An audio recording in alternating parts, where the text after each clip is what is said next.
여러분 반갑습니다. 다독이는 방 가입니다. 네, 오늘은 이 문학 전공자로서 한국 소설을 너무너무 사랑하는데 지금까지 제가 읽어본 작품들 중에서 좋아하는 한국 작가의 대표작을 꼽아봤습니다.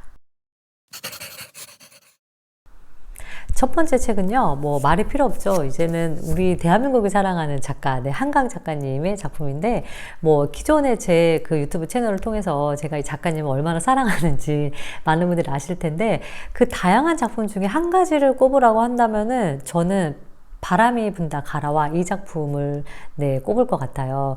이 흰이라는 게 이제 앞에는 한강 소설이라고 적혀 있기는 하지만 사실은 뭐 스토리가 있다기보다는 그 하얀색을 띠는 사물이나 아니면은 자연에 대한 이 작가님만의 이렇게 단상이 담겨 있다고 할 수 있어요. 그래서 보면은 뭐 안개, 구름, 초 이런 것들이 나와 있는데 제가 이제 이 책을 읽으면서 중간중간에 좀 생각을 많이 하게 되고 또 어떤 메모를 되게 많이 쓰게 되는 그런 글들이 많았어요. 모래 같은 경우에 끈질기게 손가락 사이로 흘러내리고 있다는 걸 여기에 이제 제가 밑줄을 그어 놓고 이때 뭔가 무상했나 봐요. 그래서 무상하다, 삶은 뭐 계속 흐른다, 이런, 내용들의 글을 이렇게 막 제가 써놨네요. 그래서 이제 좀 이것뿐만이 아니라, 여기도 보면 제가 유려한 그녀의 문체 아름답다라고 메모를 해놨는데, 중간중간 이제 읽다 보면은 그 문장에 되게 많이 서성이게 만드는 글들이 많아요. 그래서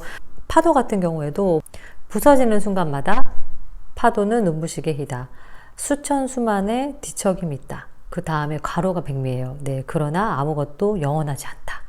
저도 여기에 영원하지 않아서 아름다운 것인지도 모르겠다. 이렇게 또 메모를 해놨는데 좀 천천히 읽으면서 문장 하나하나를 아주 굵직하게 음미하면서 읽어볼 수 있는 그런 작품입니다. 다음으로는 김현수 작가인데 저 때만 해도요 김현수파와 김영하파가 있었거든요. 그래서 김현수 작가를 좀 좋아하는 사람들이 있었고 김영하 작가를 되게 좋아하는 사람이 있었는데 저는 굳이 둘 중에 꼽으라고 한다면 김현수파고 지금도 김현수 작가님을 굉장히 좋아하는 편이고 실제로 또 김현수 작가님이랑 이 한강 작가님 좀 친하다고 하시더라고요. 좀 제가 좋아하는 그 작가님들의 결이 좀 비슷하지 않나 그런 생각이 들고 이 책은 되게 여러 번 읽었고요. 또 제가 독일에 갈 때도 이 책을 가지고 갔었어요. 일단 제목이 너무 근사하죠. 이 메리 올리버의 시에서 따온 제목이고 그리고 또 이 책의 배경이 또 독일이에요. 내 신념을 가지고 살아간다는 거에 대한 이야기, 그리고 또 이 독일의 외롭고 고독한 그 쓸쓸함에 대한 묘사도 되게 잘 돼 있어서 좋아하는 책이고 자주 읽었던 작품입니다. 다음으로 또 제가 이 김혜란 작가도 되게 좋아하는데 이 김혜란 작가는 학교 다닐 때 도도한 생활 때문에 알게 됐어요. 그 당시 이제 김혜란 작가가 되게 라이징 스타였는데 그 도도한 생활로 이제 그 서평을 쓰는 게 과제였거든요. 근데 작품이 너무 좋은 거예요. 그 시대를 살아가는 어떤 좀 젊고 또 돈 없는 혹은 좀 이렇게 뭔가 내 꿈을 이루려고 하지만 그게 쉽지 않은 그런 사람들의 마음을 너무너무 잘 담아낸 것 같아서 그때부터 좋아했는데 이 바깥은 여름 같은 경우에도 또 공교롭게도 독일에서 이 책을 구해서 읽었어요. 독일에 살 때. 근데 제가 이 책을 읽고 나서 얼마 되지 않아서 이 작가님이 제가 살고 있던 그 라이프치히라는 도시에 오신 거예요. 너무너무 진짜 신기했고 여기는 무조건 가야겠다라고 생각을 하고 낭독의 밤에 이제 갔는데 그때 눈이 또 굉장히 많이 왔어요. 원래 독일은 눈이 잘 안 오는데 눈이 너무너무 많이 왔고 가는 길이 힘들었어요. 막 트램이 막히고 막 걸어가야 되고 막 난리가 났었거든요. 그 어떤 폭설과 이제 교통체증을 뚫고 작가님을 만났는데 작가님도 그 라이프치히라는 작은 도시에 한국인이 있다는 게 너무 놀랍고 신기하셨던 거예요. 그래서 아니 어떻게 여기에 사시냐면서 뭐 또 한국인이라는 어떤 특혜로 좀 작가님과 짧게라도 이야기를 할 수가 있었고 또 그 당시 이제 2018년 3월 17일이네요. 이렇게 작가님의 사인을 받았어요. 그래서 이제 함께 한 겨울이라고 이렇게 써주셨는데, 네, 또 이 사인 때문에도 좀 이 책이 좋기도 하고, 또 한 가지는 이 작가의 작품을 보면은 이제 좀 10대들의 이야기를 다룬 작품들이 있고, 그리고 조금 이제 어른들의 이야기를 다룬 작품이 있는데, 이 책은 후자예요. 저는 개인적으로 좀 10대들의 이야기를 다룬 것보다는 어른들의 이야기를 나눈 김혜란 작가의 작품이 좋더라고요. 그래서 이 바깥은 여름을, 네, 권하고 싶습니다. 다음 책은요, 네, 이 책입니다. 태어난 인생. 이 은희경 작가도 뭐, 예, 한국을 대표하는 그런 작가라고 할 수 있는데, 이 작품 같은 경우에는 이제 직업이 소설가인 남자가 등장을 해요. 근데 과거에 한 여자 때문에 엄청난 상처를 입었고, 그 이후로는 좀 퇴락하는 그런 소설가인데, 이 소설가 앞에 이제 제자가 나타나서 어떤 예술가를 다루는 그 영화에 참여해달라는 제안을 받아요. 근데 이 제자의 제안이 사실은 순수한 의도가 아니었거든요. 그러면서 이제 벌어지는 그런 이야기인데, 이 작품이 나왔을 때는 제가 그 컬처클럽이라는 프로그램을 하면서 이 작가님을 실제로 만났어요. 그래서 이제 이것도 사인본이 있는 그런 작품인데, 이때가 제가 이제 좀 방송 작가를 하면서, 방송 작가와 작가는 다르잖아요. 근데 나는 글을 쓰고 싶은데 이게 이렇게 상업적인 글쓰기로 계속 나아가는 게 맞는 것인가, 글만 쓰는 어떤 전업 작가로서의 자질이 없는 것인가, 이런 거에 대한 고민을 되게 많이 할 때였는데, 이때 이런 글귀가 되게 마음에 와닿았어요. 음악은 스승한테 배우고 미술은 친구들하고 어울려 하는 거지. 문학은 철저히 혼자야. 가르쳐 줄 수가 없는 세계거든. 이제 미나도 이 세계에 발을 디뎠으니 제일 먼저 해야 할 일은 고독하고 친해지는 거다. 이 작가라는 직업이 고독과 친해지는 직업이라는 그 명제가 저는 너무너무 좀 와닿았고, 한번 치열하게 고독해보고 그 치열한 고독을 바탕으로 글을 써보고 싶다라는 생각을 굉장히 이 책을 통해서 강렬하게 했어요. 뒤에 작가의 말도 너무 좋은데, 이 작가의 말을 보면은 운명이란 주어진 운명에서 도망치려 할 때 바로 그 도망침을 통해 실현됐다.